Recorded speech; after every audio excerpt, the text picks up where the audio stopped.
Yo, what's up? Welcome inside the opening line. Corey and Benny coming at you on a lovely Thursday morning, getting ready to start week 2, Thursday night football. Kicks off tonight. Back to the football part of the schedule, back to the betting part of the schedule. Everything that goes on throughout the weekend starts right now. Benny, I'm looking forward to week 2. So here's a good way to start off today's show, Corey. Just look down at my phone right now. I don't know if you guys can see that right here. NBA.com, the lead story. Team USA loses again, falls to Serbia, lost by 5 points to Serbia. But here's the thing that I want everybody to realize. Serbia has more talented basketball players than we do. They got Nikola Jokic. In this tournament. Yeah, in this tournament. They got the Bogdanovic brothers. Like, we, for the first time I can remember, I mean, again, I haven't looked this up. I don't know if it ever happened before. We were the underdog in an international basketball contest yesterday, Corey. Or today, I should say. I don't think that's probably ever happened before. I think you'd be right with that one. Was thinking about this yesterday, actually, and I got a lot of love for Coach Pop and Steve Kerr, you know what I'm saying? Mm-hmm. But USA basketball is Serbia, France, they take basketball serious. They run this program serious. Mm-hmm. In the United States, we don't take this program serious until the Olympics. The U.S. doesn't want to get embarrassed in the Olympics. And the FIBA World Cup, playoff, like I said yesterday, playoff, regular season around the corner. The Western Conference going to be hotly contested. That's very important. I get that. And Pop and Kerr are part of that same structure. That's why I think they should give it to Coach Cal. Most of these players are younger, so they've been recruited by Coach Cal. They're familiar with Coach Cal. You know what I'm saying? Coach Cal is somebody I think that all of them at some point have wanted to play for. And Coach Cal has more time to develop and operate the program than a Greg Popovich or Steve Kerr do. Yeah, well, I mean, a couple years ago they hired a basketball director whose job that was supposed to be. Colangelo? I think it was Colangelo, as a matter of fact. Here's my biggest problem, right? You have all these guys saying, like, oh, man, I can't play. I got to get ready for the season. I got that. All right. Nikola Jokic, one of the key pieces to the NBA and the Denver Nuggets having a good year. He's over there playing for his country. Giannis Antetokounmpo, one of the key pieces for the Milwaukee Bucks having a good run in the NBA this year. He's over there playing for his country. That's the difference here. It's like you look at all these other countries, they take pride in playing for their national team.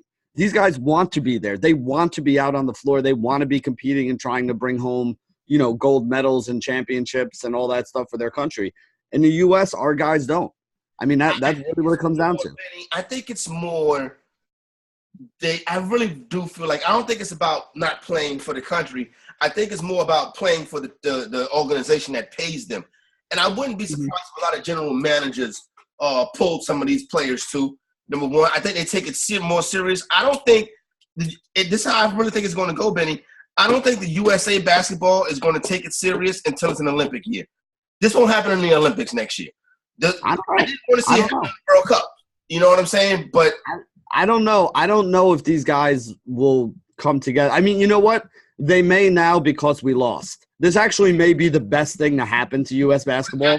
After the loss in 2006, yep. USA basketball was created. You know what I'm saying? And that's what I'm saying. So this might be the same situation where now that we kind of got embarrassed on the world stage a little bit, some of these guys are going to be like, all right, and some of the guys in charge are going to be prodding them along a little more like, yo, we need you. You have to play. You have to play. So we'll see what happens. Yeah, I don't think it's a disaster. You know what I'm saying? I think it's a situation where the United States didn't take it serious. That's what I really think it is. Mm-hmm. I think they didn't take it serious, and they got upstage. You know what I'm saying? So I don't think we need a complete overhaul of USA basketball, but I do see where I agree with you, Benny, where some changes could be made. You know what I'm saying? And some more incentives for playing for Team USA in non-Olympic style tournaments. Maybe you develop a team of G Leaguers and college players and let them play all the way through. You know what I'm saying? They're not going to win. They're not going to win. No, I'm not being a jerk. I mean, this is what we found out when we brought the Dream Team in, is the rest of the world has caught up to us. Dude, we used to play – when we were winning and dominating with college players, those college players were playing against guys who have, like, day jobs as, like, a lawyer and a laborer and a farmer. You know what I'm saying? Those days aren't here anymore. The guys that we're playing against now, like even these countries, even the the sixth or seventh man on some of these teams, those guys are like big-time players in Europe or in Turkey or in Israel. And then they have every team has a couple guys that are NBA players. You know what I mean? So you can't just throw a group of like college kids out there right now and say, go ahead and, play against these grown men who are playing professional basketball around the world. The level of competition around the world is so much better now than it was in the 1980s, when we were just beating up on, the guy who's going to lose, who's going to take his silver medal and go show it off to his buddies at the, the smelting rig in Russia somewhere, Hey, no doubt. Shout out to all the smelters out there. The cricket is still alive, right? He's being quiet right now. You know what I'm saying? I promised I wasn't going to kill the cricket. It got very close yesterday. You know what I'm saying? I had to tell, but one thing I've noticed is the cricket will listen. Yesterday, he was making too much noise. I'm like, hey, shut it up over there.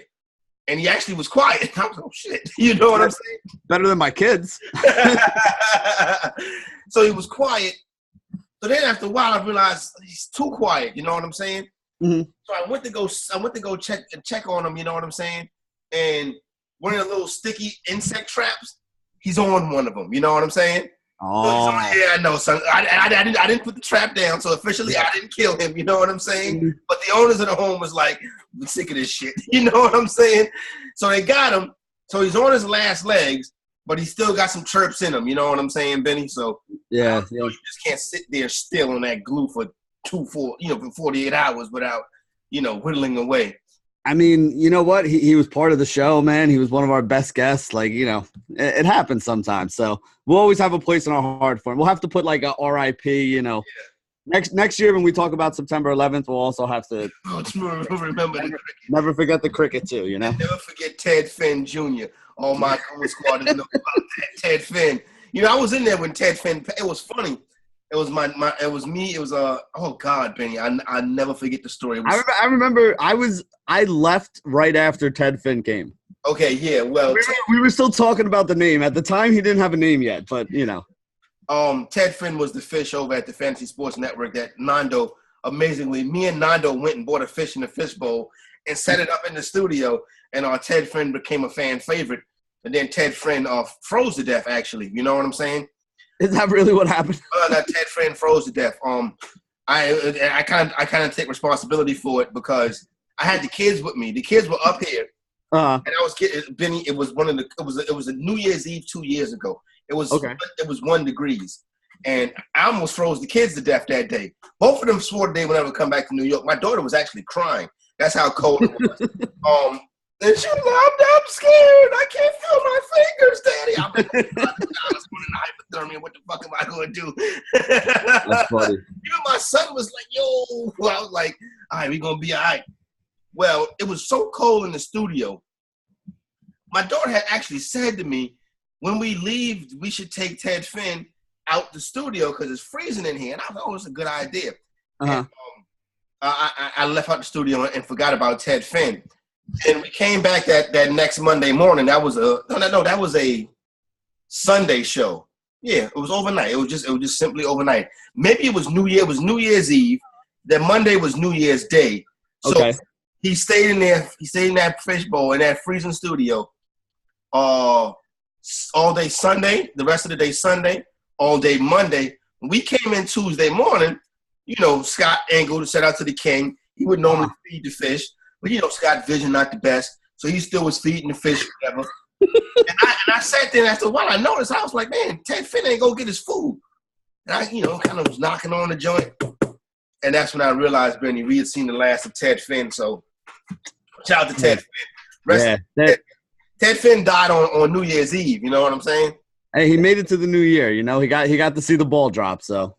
Yeah, no doubt. That water used to be dirty and murky. He was probably on his way. He was probably thanking you. No, he was on his last leg, Benny. That was a mercy killing right there, yeah. It's just freezing to death is not the way you want to see somebody go out. Let me get some of these waiver wire results from last night. I started off in my NFFC 150 satellite. I scooped up Terry McLaurin, Benny. I don't have like Fab don't mean nothing to me, Benny. Okay. I have like no regard for Fab. You know what I'm saying? Okay. I paid $380 for him. 380 of what? Of 1,000. All right, so 38. That's not bad. That's not bad. He was coming in. I was surprised. He was coming in as the highest, like the most money spent wide receiver off the board in a lot of my leagues yesterday. And he was the one. That was the case in this league right here. The runner-up bid was 201. So I feel pretty good about it wasn't overpay. I wish it was like Tout Wars. In Tout Wars they give you the fab, but that if I put 280 and he went for 201, I'd have been charged 202 and would have got the rest of the fab back. Yeah, that's pretty cool. I like that. I mean, basically, listen, the way I look at fab is, especially early in the season, if you want a guy, go get him. Mm-hmm. Go get it. Don't be like, oh, well, I wasn't going to pay $550. I only bid $540 for a guy. Like, if you really need a guy, he's going to help your team, go get him. Like that's the thing. At the same point in time, though, I always like to have a little bit of money left over after the first couple of weeks. Yeah. Because a lot of people go and just drop players they shouldn't, right? Drop players that they shouldn't, and also overbid to the point where, like, if you just have a little bit of money left, you can guarantee – running backs get hurt in week 5, Corey. You know what I'm saying? They get hurt in week 5 as often as they get hurt in week 1. If you drop your whole $100 fab, like a lot of people – basically yesterday in my Scott Fishbowl league, so somebody already dropped 100 on Jacoby Brissett the first week. Somebody dropped 100 on Minneshaw this week. Somebody dropped 100 on Terry McLaurin this week. Somebody dropped 100 on John Ross this week because they were all available, right? So there are 12 teams in my league. 4 of them have no fab left. So like I spent like $1 here, $5 there. Like I still got like, you start with 100. I still got like, I don't know, like 87 or something like that left. If somebody gets hurt in like week 4, I'm going to be able to take whoever I want because there's only going to be 5 or 6 guys left that have fab, and I'm going to have more fab than probably all but 1 or 2 of them. So if there's a big-time running back change somewhere or, something along those lines that happens, I may be the only one with money to pick that guy up. I think it's interesting, Benny, you coming from – not coming from, but I think what I realized yesterday, you look at – coming from a DFS perspective, you look at fab a little differently than I look at. My thing is I'll make it without the shit. You know what I'm saying? Like if I could take it to the strip club tonight, I would. You know what I mean? Like, I'm just like it means nothing to me. You know what I'm saying? And I'd rather spend it early, but I do agree with a lot of what you're saying. At some point you're going to have the hammer. You know what I'm saying? Yeah. It'll be a part of the season where people are going to start getting beat up. In the 12-team auction, obviously that's the big one right there. I got once again the highest bid on the board for the night. This time the numbers were a little bit more close together. I paid $331 for Marquise Brown. The runner-up was $236, so I wasn't way out the bids on that one. I paid up for Hollywood, Benny, because I feel like it's a real strong team. But when I was looking the wide receivers, because I have Travis Kelce on this team, right? Well, this the right team? No, this the wrong team. Well, where's the damn auction team, man? Hold on, son. Because I have Travis Kelce on this team, my wide receivers were a little bit weaker. So I was like, well, let me go ahead and snatch up somebody like Brown because the wide receivers on the bench were Sterling Shepard, who's in concussion protocol, Sega Whiteside, who we're going to have to wait on the injury. And that was kind of really the only wideouts on my bench. You know what I'm saying? I'll probably end up dropping Greg Olsen at some point. But other than that, and I'm waiting on A.J. Green in this league. That's the main thing. Okay. Where I own A.J. Green with no injured reserve spot. So he's taking an actual spot. So what do you think about the 331 buy on Marquise Brown? Yeah, I don't hate it. In a lot of the leagues I was in, I mean, again, I told you some of the leagues that ran fab on Tuesday, I saw him go for 40, 50% of fab, if not more. Yesterday, a couple of the other leagues, I think he went for 35 out of 101. He went for 60 in another league, but that's a 200 fab, so it's basically 30% of your budget. So I think you were right around there. Marquise Brown, the leagues that I was looking at yesterday, because I was trying to just get an idea of who was going where. McLaurin was the guy who was taking the most money off the board. Brown was the guy who was taking second. There weren't as many places Michael Gallup was available. I don't know if he was available in any of my leagues, so I don't think there were any fab bids for him. Randall Cobb came in at around 20 in a couple of the leagues that I was in, like 20% of the fab. I should have known that, Benny. I actually got him into one league. I bid 25% on him because I have Golden Tate and I had Tyreek Hill on that team. So now I'm like down to basically only 4 wide receivers, and one of them's Geronimo Allison, who I'm very worried about. So I'm like, man, I gotta get some wide receiver help there. The other 2 guys, Chris Conley. I was in a league where Chris Conley didn't even go in Fab. Oh wow. Yeah, I think what happened is because it was the same way that I did. Like I had a bid for Conley, but I had like 4 bids above Conley for the same like 2 guys that I was trying to drop. So I wound up getting, I think I got Randall Cobb and I got DJ Shark. And Conley was just on the waiver because after waivers run, anybody can just pick up whoever's left over from now until kickoff. So some guy actually picked up Chris Conley for free and didn't have to spend any fab on him. So he got lucky on that one.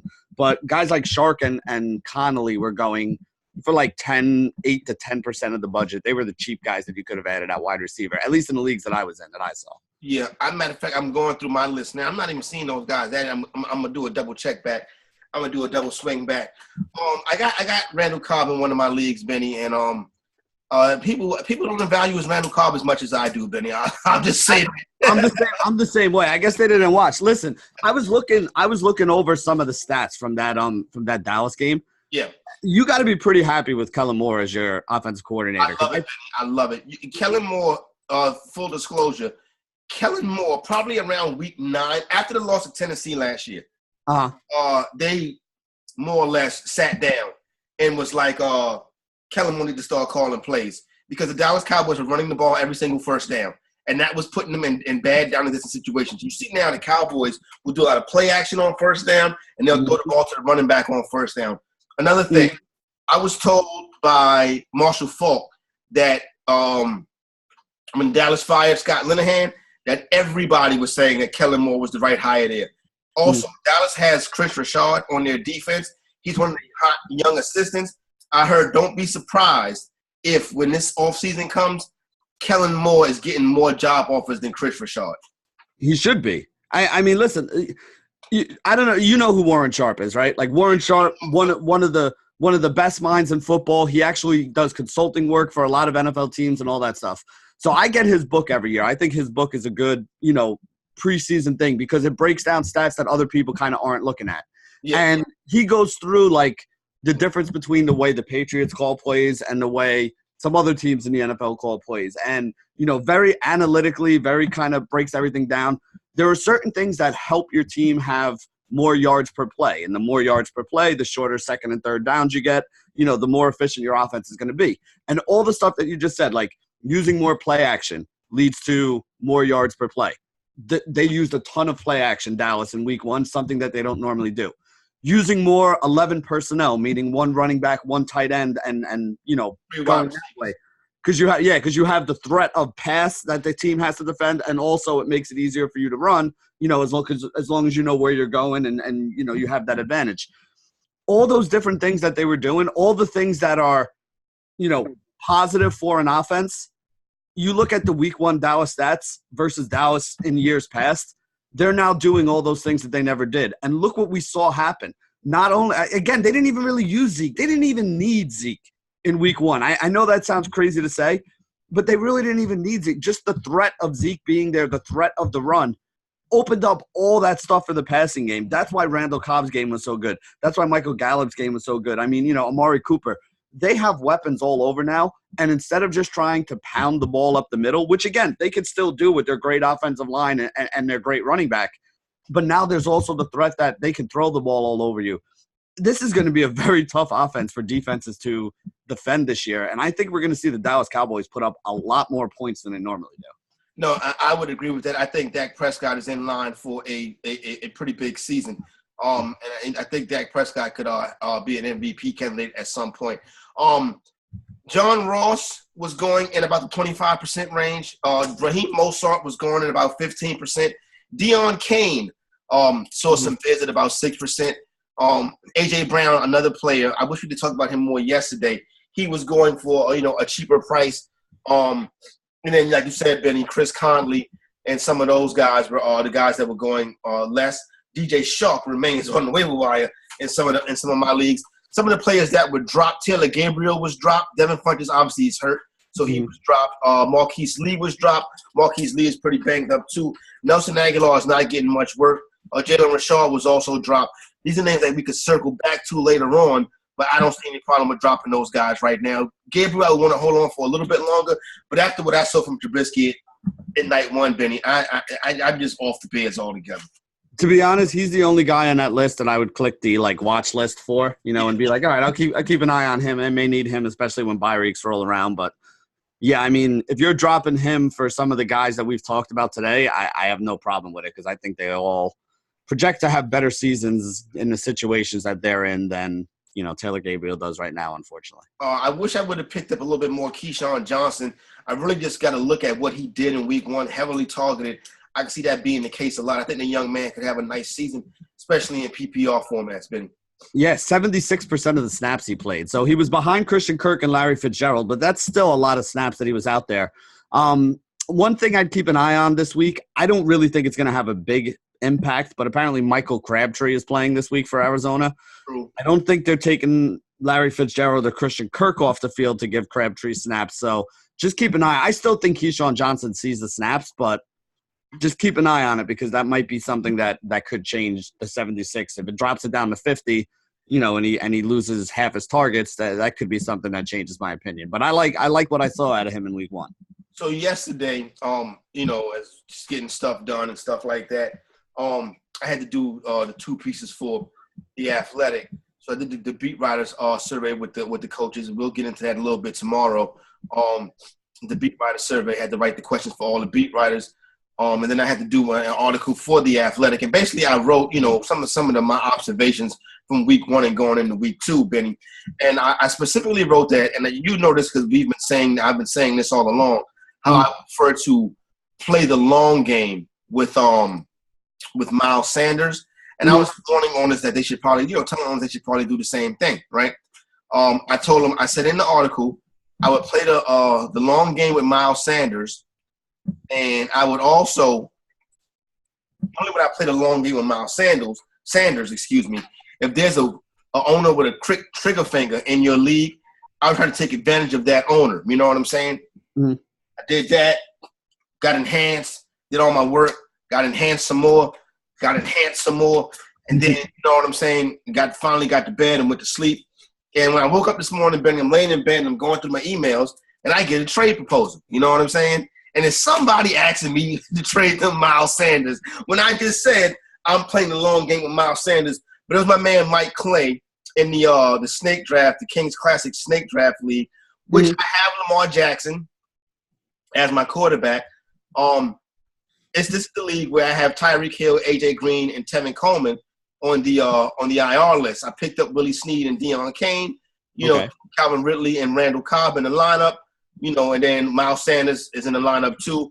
Had to put Miles Boykin in the lineup this week also. I may end up changing it at some point as I get more information on what's going on. Now, Clay, who is a Philadelphia Eagle fan, does not put together a bad trade. He's offering me Mecole Hardman and Marquise Brown for Miles Sanders. I'm still going to hold on to Sanders, but it is for a guy that has Tyreek Hill and Lamar Jackson, it is what I would call a fair trade. Would you agree? Yeah, I mean, for somebody who needs some wide receiver help, it does kind of make some sense. I mean, we got to know, you're going to have Hardman there to fill in until Hill comes back, basically, because, he's probably going to lose snaps once that happens. I was surprised, Corey. How do you feel about Mecole Hardman? Because looking at what he did after Hill came out, it's not like he wasn't on the field. The guy played, almost every snap. I want to say 80% of the snaps or more. But he only had one target in that game. I think they came in there very game plan specific. I think the game plan was to get the running backs going and feature Sammy Watkins. You notice Travis Kelce didn't have a whole bunch of targets. He did have a touchdown taken away from him. Even with Tyreek Hill, before Tyreek Hill got hurt, we saw that Watkins was getting a big share of it. I think the Chiefs are going to be game plan specific. I think coming into this week, knowing that Hardman is going to be in the game plan, I would hope they write him in the game plan. I'm not ready to start him yet, though. Yeah, I don't know if I would be either. Although here's the thing that I want to say about that.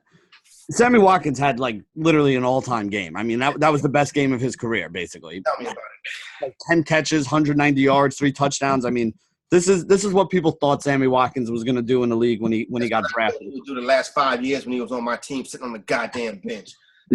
Yeah. But now, if you're a defensive coordinator and you're watching that tape, your biggest concentration this week, other than slowing down Travis Kelce, which is always something you got to be concerned with the Chiefs, is probably how are we going to stop Sammy Watkins from doing what he did last week, no? Yeah. So that should open – theoretically, that should open everything up for the other guys now if teams are going to start shading the coverage Sammy Watkins' way, because for all intents and purposes, when you put together your game plan originally to play against the Chiefs in week 1, you were probably putting together a game plan where you were shading coverages towards Tyreek Hill's side of the field.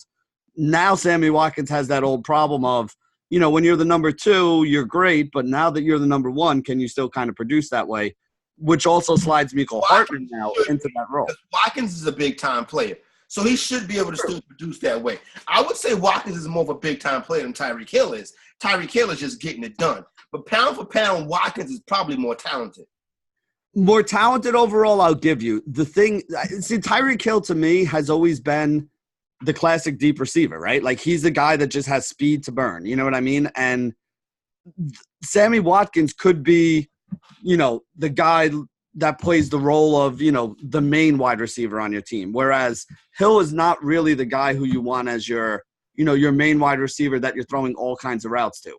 You want him running a lot of routes that are down the field where he gets to stretch the field, use his speed, because you don't want him taking big hits, running underneath and stuff like that. Sammy Watkins can do that. And that's actually the one touchdown he had last week was actually a pass underneath, and then he just broke 3 tackles and went to the house with it. It wasn't like all those yards came because they were throwing the ball deep down the field to him. He was catching passes underneath. He was catching passes down the field. He was running the entire route tree, basically. Whereas you really can't do that with a Tyreek Hill. That's not really his thing. But like I said, I think it's going to make life easier on all the other guys in the Chiefs. But to get back to the original part of it, too, with Miles Sanders, one thing I want people to realize, you look at stats, you look at the stat sheet, the typical, here's how many carries, here's how many catches, all that stuff. It only tells you part of the story. He had 2 carries inside the goal line, and he didn't convert either one of them. Now, again, that's not great. He didn't convert him. He didn't get in the end zone. But it was nice to see that Miles Sanders had those carries inside the red zone. You know what I mean? Because eventually he is going to convert those and get into the end zone. So, you got to look at stuff like that and factor it in. I mean, another good example is like, I was looking at the stuff for tonight for the Tampa Bay game. You and I are going to be on a live stream later. Cameron Brate had 2 touchdowns called back last week. Yeah. Now, again, I know O.J. Howard had the better game and O.J. Howard played more snaps and all that stuff, but if they're still going to use Cameron Brate in the end zone, that's a problem for me playing in O.J. Howard, But that's other things that don't show up in the box score. So that's why I said it's nice to be able to rewatch the games, or at the very least look at stats other than just carries, catches, and yards. Because that's stuff that you don't know, BFF is Cameron Brate. Even when Fitzpatrick took over last year, Cameron Brate, you might as well put him on the waiver wire on your bench. When Jameis came back, fire Cameron Brate right back up. Jameis loves Cameron Brate. And I'm glad, and that's a good way to transition, Benny, because like you said, we got that live stream tonight, but I do want to get into some prop bets right quick before we get up out of here. And it's got some interesting ones for tonight's game. Right now, the number's still sitting at 7. Please give me that 7.5 before kickoff.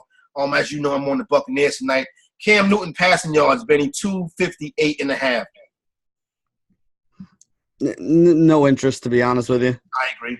Jameis Winston passing yards, 281.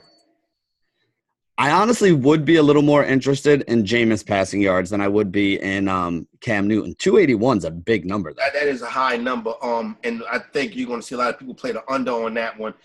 So I would be wary of that. Christian McCaffrey, rushing yards, 83.5. I'll take the over. Yeah, no doubt. You got to love Christian McCaffrey. Christian McCaffrey, receiving yards, 60.5. I'll take the over. I don't blame you. Mike Evans, receiving yards, 84.5. Give me every single Mike Evans prop today, receiving yards, receptions, everything. Mike Evans had like 100 and something air yards last week. Mike Evans was also throwing up the day before this game in the locker room, sick, along with most of the Tampa Bay team. Mike Evans had one of the worst week ones ever. He was like 2 for 28 last week on like 10 targets. But like I said, he had 120-something air yards, so they were definitely still using him more than they were using anybody else. I like Mike Evans to have a bounce-back game tonight, even though it's kind of a tough matchup for him. his receptions is at 5.5. The juice is plus 126. So he hasn't had big games in the past in this matchup. I think he might have had one or two in the last couple of years. That's the thing. That's what I think a lot of people are looking at is like he had one big game against Carolina, I think, last year, but the 2 or 3 before that, he didn't really go off. It was like, I think one was like a 2 for 20 kind of game. One was like 4 for 48.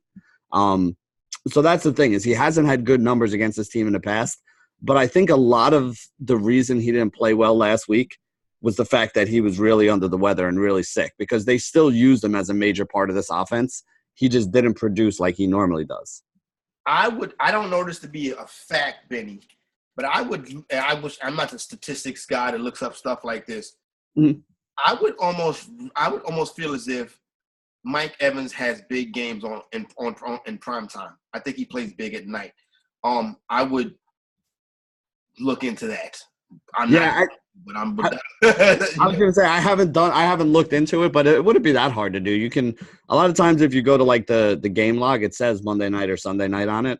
Okay. So you can figure out which games are Monday and Sunday and see if he was better than average or not. They got props on for defensive players now too. Did you know that? No, but yeah. What is it like tackles and sacks and stuff like that? Tackles and assists and stuff like that. See, tackles, I don't study tackles enough to know. Like, there's sacks. Some of the games with sacks, when you think a team is going to be, trailing and they're gonna have to throw it a lot, and you got some sack artists on the other side. I would be interested in some of those, but tackles and all that, I mean, it's really a game script thing, right? Like, if you're going to take like a middle linebacker for a ton of tackles, you probably want to do it when his team is likely to be trailing. You know what I mean? And the other team will be running a lot. Another way if I would do it, Benny, is I would lean on players that nobody knows about, like the kid in Pittsburgh, Michael Bush, or what I'm saying, somebody like that, somebody that's about to break out, and somebody that hasn't really done it yet. They go for cricket, he's up for the day. Christian McCaffrey rushing and receiving over 139.5. What did we say? 80 and 60. So 80 and 60, we were already over 140. So yeah. What are the numbers on those? Like what are the juice on those three? The juice on those are on the rushing and receiving is minus 112. The juice on the combined one on the juice on the combined one is 112. The juice on the receiving over 60.5 is 112. All of the juice is 112 on all of it. The only one with the positive juice is the Mike Evans over 5.5 reception. That's at 126. That's amazing. Finally, Benny, Jameis Winston to throw an interception. What's the juice on it? Because that's a lock. Minus 260. Yeah, I mean, crazy, son. That's wild. That's disrespectful, Benny. I mean, I don't think it's this. If you watched him play last week, he was like, it's not Corey. Yeah, he made some really dumb throws last week. So I don't know. I really don't think I really feel like Tampa Bay should be a lot better than what we saw last week. But I wasn't a big fan of San Francisco, and the way that they lost to San Francisco just makes me I'm like, man, they need to go back to the drawing board and rethink all of this because they looked, like I said, I rewatched that game. They looked horrible. Don't get me wrong, Carolina didn't look great on offense either, but I'm not worried about Carolina's offense. I think they'll bounce back. I'm a little worried about Tampa Bay's offense. Interesting. They'll see they got a big spot tonight. Me and Benny will be on the live stream coming up later on this evening at 6 p.m. Eastern on EliteFantasy.com. Big piece of chicken, Benny. Don't really have one right now. I was really hoping it was going to be Sonny Gray because I bet on Cincinnati and I bet on the Dodgers last night, and both of those teams lost. So I'm officially done betting on baseball until the playoffs come around because late season betting on MLB baseball is not working out well for me. I give a big piece of chicken to the cricket. You know what I'm saying? For continuing to chirp while he is on his last legs. For my main man Penny is Corey Paulson, the fantasy executive. To open the line, we are out.